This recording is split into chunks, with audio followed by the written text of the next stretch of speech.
Hi guys, it is Mrs. Kushner, and today we are going to take a look at part 1 of text annotations.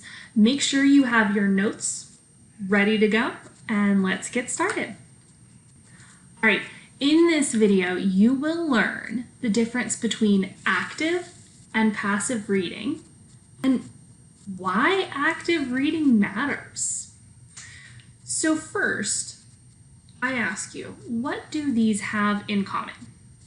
Pirates looking for buried treasure, archaeologists excavating a dig site, boaters looking at a sonar radar, and someone using a metal detector in a park.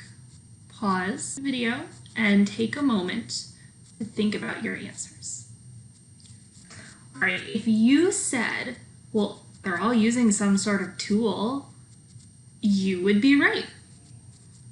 Pirates are using a map, a boat, boaters are using a radar, the metal detector guy is using the metal detector wand. They're all using a tool.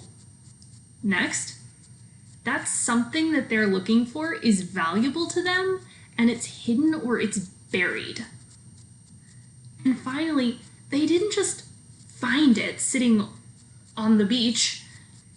Wherever they were looking, they all had to actually dig to get to that treasure.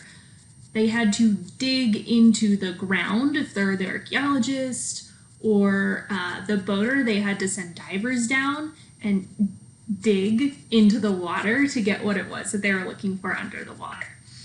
So they're all using a tool to dig to get to something valuable. And in a sense, reading is a whole lot like all of these activities, because reading is, truthfully, it is the ultimate treasure hunt. When we read a book, especially a good, exciting book, like we are on that treasure hunt to find out, oh man, what happens next in the story, and we're so excited to get there. And I would present the idea that reading is even more of a treasure hunt than you may have realized. You see, there's two big truths that I can think of with reading. One, authors, they hide stuff in their books intentionally. They actually want you to dig deeper. They don't want you to just pay attention to, who did what. They want you to go in and think about it and ask questions and look to see what's hidden there. And my second truth that I would say is that if you only read on the surface, if you only read for who did what, then you're missing a lot of good stuff going on.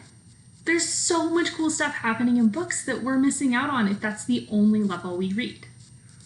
Now, I want to be clear. It's okay to read like that. Reading, passive reading or reading for fun, totally a worthwhile thing. One of my favorite hobbies in the world is reading for fun.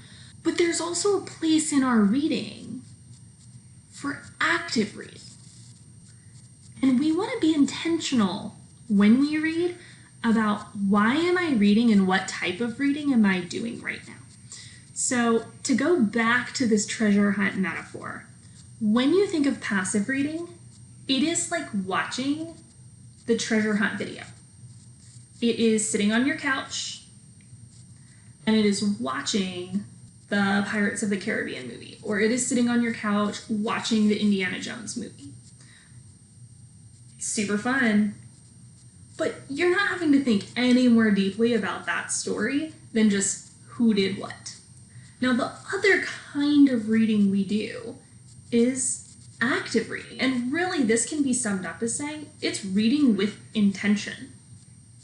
And in this case, you're not watching someone else go on the adventure. You are on the adventure. You yourself are on that adventure for the treasure. You are crying with your character. You are laughing with your character.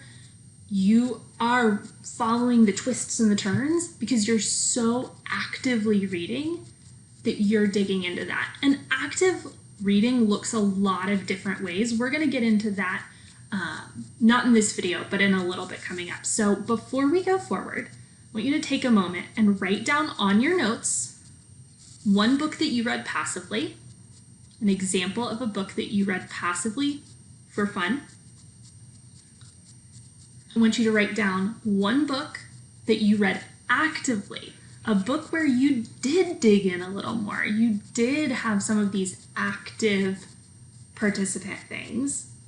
And then 3, I want you to write in one sentence how those two experiences were different. One sentence about how those two experiences were different. We're going to use that. We're gonna come back to that in class. All right. And that's it for today. In this lesson, you have learned the difference between active and passive reading. And next up, we're going to actually get to how to actively read. Hint, you annotate, hence the title of this film. So that's next up.